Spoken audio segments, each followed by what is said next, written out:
Health Novo presents Sushruta, our health awareness channel. Brush करने के समय या फ्लॉस करने के समय मेरे दांतों से खून क्यों आता है?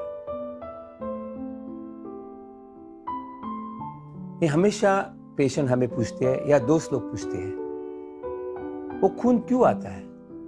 ये खून आने का एक ही कारण है कि जो प्लाक, डेंटल प्लाक, वो दांत और मसूड़े के बीच में जम जाता है, वो समय पे नहीं निकाला तो उससे टार्टर हो जाता है और गम्स का इन्फ्लेमेशन यानी मसूड़ों का बीमारी होता है। और प्लाक क्या है?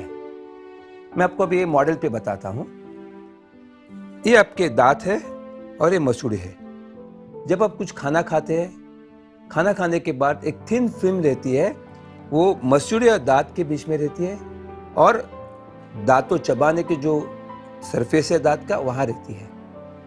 यहाँ तो चबाने के सरफेस पे तो कैविटी हो जाती है, उसके बारे में बाद में बात करेंगे। लेकिन मसूड़ों के बीच में जब वो प्लाक एक्युमुलेट हो जाता है और समय समय पे उसे नहीं निकाल गया तो उसे टार्टर हो जाता है। जो अपने सलाइवा में जो मिनरल्स होते हैं, कैल्शियम होते हैं, उसकी वजह से वो प्लाक टार्टर में रूपांतर हो जाता है।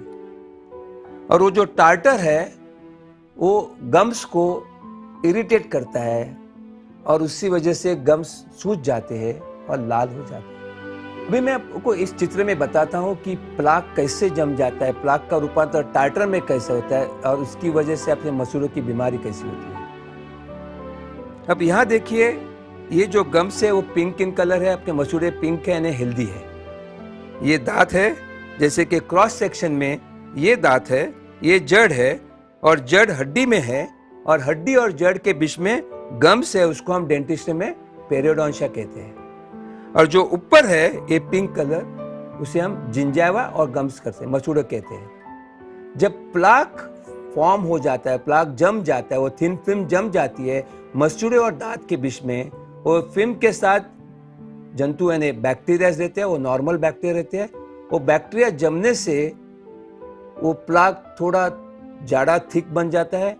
फिर जो सलाइवा के जो मिनरल्स है यानी कैल्शियम मिनरल्स जो है, वो प्लाक को टार्टर में रूपांतर करते हैं। यानी कि ये जो प्लाक था वो अभी टार्टर में हो गया। आपको जो काला दिख रहा है उसे टार्टर कहते हैं। वो टार्टर जमने से अपने मसूड़े सूज जाते हैं, मसूड़े सूजने से यानी कि इन्फ्लेमेशन हो जाते हैं और जैसे मसूड़े सूज जाते हैं और आप जब ब्रश करते हैं और फ्लॉस करते हैं तो खून आने लगता है। अब ये टार्टर टाइम पे नहीं निकाला, डेंटिस्ट के पास जाके निकालना चाहिए, क्योंकि टार्टर घर में नहीं निकाल सकते।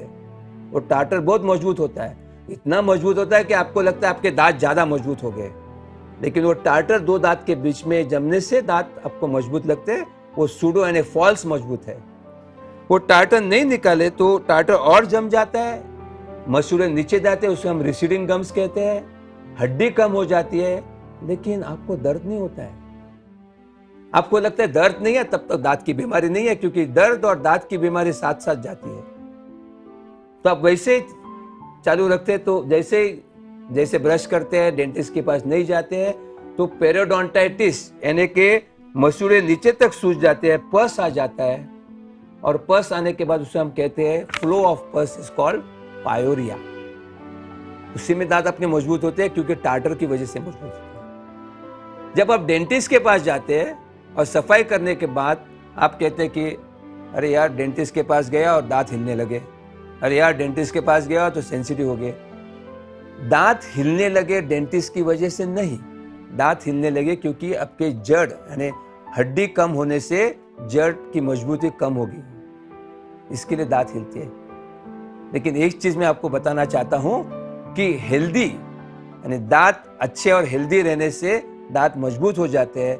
टार्टर से मजबूत होना वो गलत है, आस्ते आस्ते एक दिन दांत ही अपने बाहर आ जाएंगे। तो हमेशा डेंटिस्ट के पास जाके वो टार्टर निकालना बहुत जरूरी है, और टार्टर नहीं निकालेंगे तो आपको मसूड़ों की बीमारी और हो जाती है, जिसकी वजह से मुंह को बास भी आता है। तो ये हुई आपके ब्रशिंग करने के बाद या फ्लॉस करने के बाद खून आने के रीजंस यही है, कारण यही है कि आप प्लाक का रूपांतर टार्टर में होता है, उसे जिंजाइवाइटिस कहते हैं, मसूड़ों की बीमारी कहते हैं। जिसकी वजह से अब खून आते हैं। उसी टाइम आप डेंटिस्ट के पास जाके सफाई करेंगे तो आपको तकलीफ नहीं हो जाएगी।